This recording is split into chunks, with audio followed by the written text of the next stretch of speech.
वो है 10.1.2 और टॉपिक नेम है हमारे पास the Bronsted Lowry concept of acid and bases. जिस तरह मुसना हमने पढ़ा था आर्हीनियस का कंसेप्ट, उसी तरह का एक और कंसेप्ट भी है जिसे हम कहते हैं ब्रोंस्टेड लोरी कंसेप्ट। ये दो साइंटिस्ट के नाम हैं ब्रोंस्टेड लोरी, ठीक है। एक का नाम था J.N. ब्रोंस्टेड और दूसरे का नाम था T.M. लोरी, ठीक है। इन्होंने मिलकर एक ऐसा कंसेप्ट पेश किया जिसे हम कहते हैं कलेक्टिवली कहते हैं the Bronsted Lowry concept of acid and basis. मतलब ये जो दोनों एसिड और बेसिस है ना, इनके अकॉर्डिंगली हमने डेफिनेशन एक्सट्रैक्ट करनी है। जिस तरह आर्हीनियस ने कहा था, आर्हीनियस ने क्या कहा था मुजना के एसिड वो चीज है जब उसे किसी एक्वस सोल्यूशन में डाला जाए तो वो क्या प्रोड्यूस करती है, H+ आयन प्रोड्यूस करती है, हाइड्रोजन आयन प्रोड्यूस करती है। और बिल्कुल इसी तरह अगर बेस को किसी एक्वस सॉल्यूशन में डाला जाए तो वो क्या प्रोड्यूस करती है, वो OH नेगेटिव आयन यानी हाइड्रोक्साइड आयन या फिर उसे कहते हैं हम हाइड्रोक्सल आयन प्रोड्यूस करती है। Arrhenius theory has its limitation, उसकी लिमिटेशन मैंने आपको पढ़ाई थी ना मुसना, अलग से पढ़ाई थी मैंने, ठीक है, वहां पे मौजूद नहीं थी तो यहाँ पे थोड़ा सा वो बता देगा।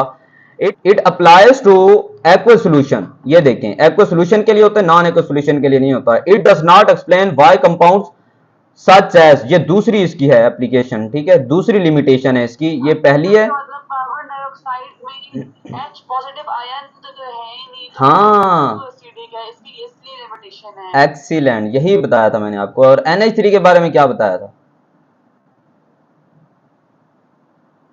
कि जो ये है इसमें OH नेगेटिव नहीं है, इसमें हाइड्रोक्सिल आयन नहीं है, तो फिर वो कैसे वो बेस है, इसलिए लिमिटेशन है। हाँ बिल्कुल ठीक, जबरदस्त। ये इसकी इसी वजह से लिमिटेशन होती है कि कार्बन डाइऑक्साइड एसिड तो है लेकिन इसमें H+ आयन मौजूद नहीं हो सकते क्योंकि इसमें हाइड्रोजन एटम ही मौजूद नहीं है। अगर हमें हाइड्रोजन एटम मौजूद नहीं है तो मतलब ये H+ आयन नहीं दे सकता, तो ये एसिड नहीं होगा according to the Arrhenius concept. लेकिन ये तो एसिड है, ये लिमिटेशन है। बिल्कुल इसी तरह बेस, इसमें OH, ऑक्सीजन इसमें है ही नहीं तो ऑक्सीजन नहीं है तो, लेकिन ये क्या है, ये बेस है, तो ये भी उसके अपोजिट जा रही है आर्हीनियस कंसेप्ट के।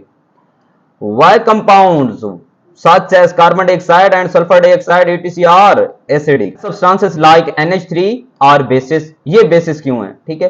there is no H+ or H in carbon dioxide and OH in NH3, ammonia में नहीं है। तो यहां से स्टार्ट करते हैं new concept which is called Bronsted Lowry concept. In 1923 J.N. Bronsted and T.M. Lowry independently proposed another theory to overcome the shortcomings of Arrhenius। जो limitation थी ना आर्हीनियस की, ठीक है, ड्रॉबैक्स थे, उनको कम करने के लिए उन्होंने एक और कंसेप्ट प्रोड्यूस किया या एक और कंसेप्ट डेवलप किया या प्रपोज किया। This theory is known as Bronsted Lowry theory. इसके अकॉर्डिंगली क्या होता है कि जो वो कहता है कि एसिड वो चीज है जो प्रोटॉन डोनेट करे, एसिड प्रोटॉन डोनर होता है और बेस प्रोटॉन एक्सेप्टर होता है। वहां क्या था, हाइड्रोजन और हाइड्रोक्साइड आयन की बात थी, वहां पे दोनों ही डोनर थे, किसके, एक्वस सॉल्यूशन के। लेकिन ऑक्सीडेशन रिडक्शन की बात कर रहे हैं, ये प्रोटॉन डोनर की बात हो रही है, ठीक है, प्रोटॉन, इलेक्ट्रॉन डोनर नहीं। हाँ ये इलेक्ट्रॉन डोनर नहीं है। अगर इलेक्ट्रॉन डोनर होता तो हम डाइलेशन और रिडक्शन कहते हैं, okay. According to this theory, an acid is a proton donor and a base is a proton acceptor। जो बेस होती है वो प्रोटॉन एक्सेप्टर होती है और जो एसिड होता है वो प्रोटॉन डोनर होता है, मतलब जो प्रोटॉन देगा। अब याद रहे एक बात मुसना, आपको मैं प्रोटॉन क्रिएट करना सिखा देता हूं। ये देखें, अगर किसी भी एटम के पास, लेट्स सपोज ये हाइड्रोजन है, इसके पास एक इलेक्ट्रॉन मौजूद है। आप जानती हैं कि अगर हाइड्रोजन के पास एक इलेक्ट्रॉन है तो इसका मतलब है कि इसके पास एक ही प्रोटॉन होगा, क्योंकि the number of electron are equal to the number of proton within an atom. किसी भी एटम के अंदर जो जितने इलेक्ट्रॉन होते हैं ना उतने ही प्रोटॉन होते हैं। गॉट इट जी। तो मतलब अगर इसमें से एक इलेक्ट्रॉन निकाल दिया जाए तो क्या बचेगा, सिर्फ और सिर्फ प्रोटॉन बचेगा ना। तो इसका मतलब है ये एक प्रोटॉन है। बिल्कुल इसी तरह अगर आप लिथियम का प्रोटॉन बनाना चाहती हैं, इसके पास 3 इलेक्ट्रॉन होते हैं, तीनों के तीनों इलेक्ट्रॉन आप इसमें से रिमूव कर दें। लेकिन इसके साथ एक और काम भी आपको करना पड़ेगा, फिर आपको न्यूट्रॉन भी इसके रिमूव करने पड़ेंगे, फिर जाके ये क्या बनेगा, प्रोटॉन। तो इसी वजह से ज्यादातर हम इस प्रोटॉन के एग्जाम्पल पुट करते हैं जो हमारे पास है H+। ठीक है, ये हमारे पास प्रोटॉन है इसकी, प्रोटियम की। जी, according to this theory an acid is a proton donor and a base is a proton acceptor. Consider the following example. ये हमारे पास है HCl। इसमें से जो हाइड्रोजन होता है वो किस में चला जाता है, बेस के अंदर चला जाता है। ये है H2O बेस। ठीक है, इसमें चला जाता है, acid goes to the base, तो क्या बना देता है, ये बना देता है हाइड्रोनियम आयन। क्या बना देता है, हाइड्रोनियम आयन।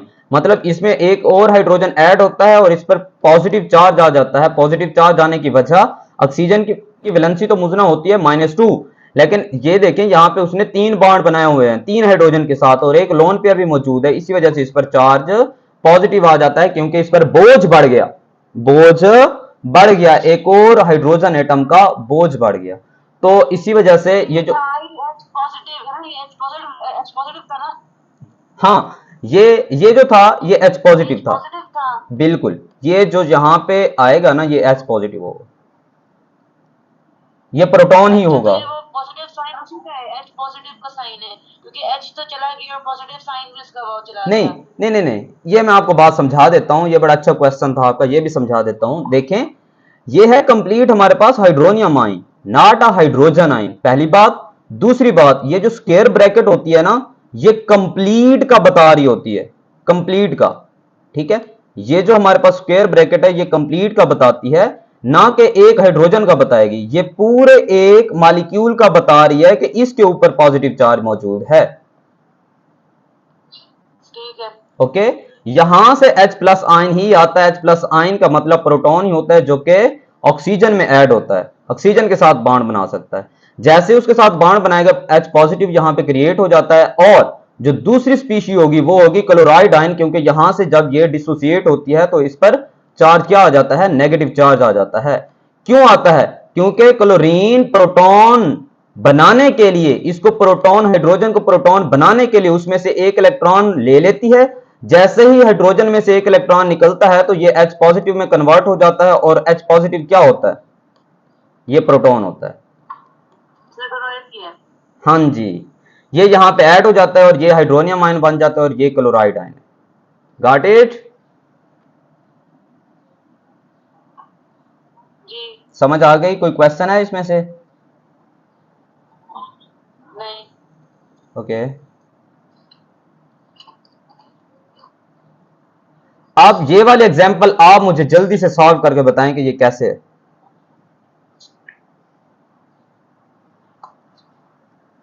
जी शाबाश। हाँ, इसमें से एसिड कौन सा है और बेस कौन सा है? ऊपर वाले में पता चल गया ना हमें कि एसिड कौन सा है और बेस कौन सा है। ये एसिड होता है HCl और H2O बेस है। वैसे वाटर एम्फोटेरिक के तौर पर काम करता है, एसिड भी बन जाता है, बेस भी बन जाता है। इसमें देखें, ये एसिड है, एसिड है, H+ आयन दिया ऑक्सीजन को, ये बेस है, क्योंकि ये प्रोटॉन ले रहा है और ये दे रहा है। देने वाला एसिड था और लेने वाला बेस। अब इसमें आपने बताना है कि एसिड कौन सा है और बेस कौन सा है। जी, NH3 और वाटर की बात हो रही है। शाबाश, जल्दी से बताएं।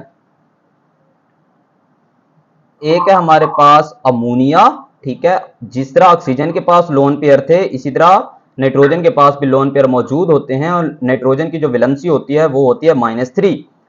अगर -3 है तो हद से ज्यादा जब ये बॉन्ड बनाता है तो इस पर भी पॉजिटिव चार्ज आ जाता है, जिस तरह हमने फर्स्ट एग्जांपल में पढ़ा था, ऑक्सीजन पर पॉजिटिव चार्ज आया। क्यों आया? क्योंकि उसकी जो वैलेंसी थी -2 थी, और उसने एक और बॉन्ड भी बना लिया, तो वो कितनी हो जाती है, उसकी वैलेंसी +1 हो जाती है। तो इसी वजह से उस पर बोझ पड़ गया, एक और हाइड्रोजन आ गई थी। बिल्कुल इसी तरह ये जो वाटर है ये क्या करता है, ये प्रोटॉन डोनेट करता है, किसे?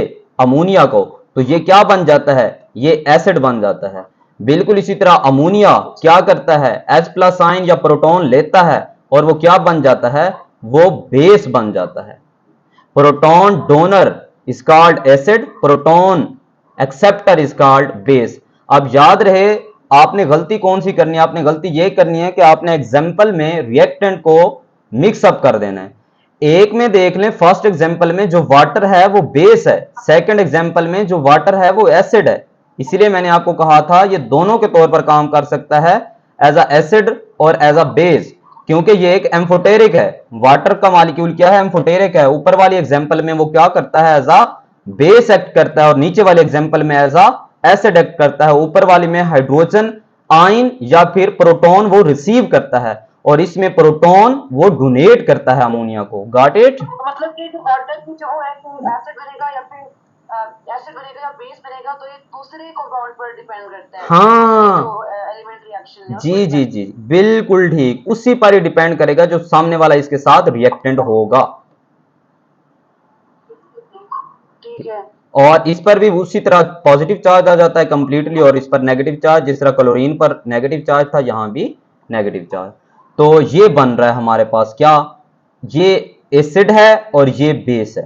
ठीक है, समझ आ गई? जी। ओके, इसकी थ्योरी है, where does the OH negative ion या hydroxide and hydroxyl ion come from the ionization of base such as ammonia? The Arrhenius theory is inadequate to answer this question, but the Bronsted-Lowry theory explain how ammonia acts as base in water. Ammonia is a gas at room temperature. When dissolve in water, the following reaction occurs. ये होता है reaction हमारे पास जो हमने explain कर लिया है। Which substance is donating proton? कौन सा? अमोनिया और वाटर। वाटर डोनेट कर रहा है, तो वाटर क्या होगा? वो एसिड होगा। All the acids included in Arrhenius theory are also acid in Bronsted-Lowry theory. However, all the base included in Bronsted-Lowry theory except hydroxide ion are not Arrhenius base. Consider above two examples. In one example, water molecule accept a proton, and in the other, water donate a proton. This means water behave like as an acid as well as base. It is amphoteric in nature. Substance that react, ये definition amphoteric की, that react with both acids and base are called amphoteric. Got it? समझ आ गई आपको?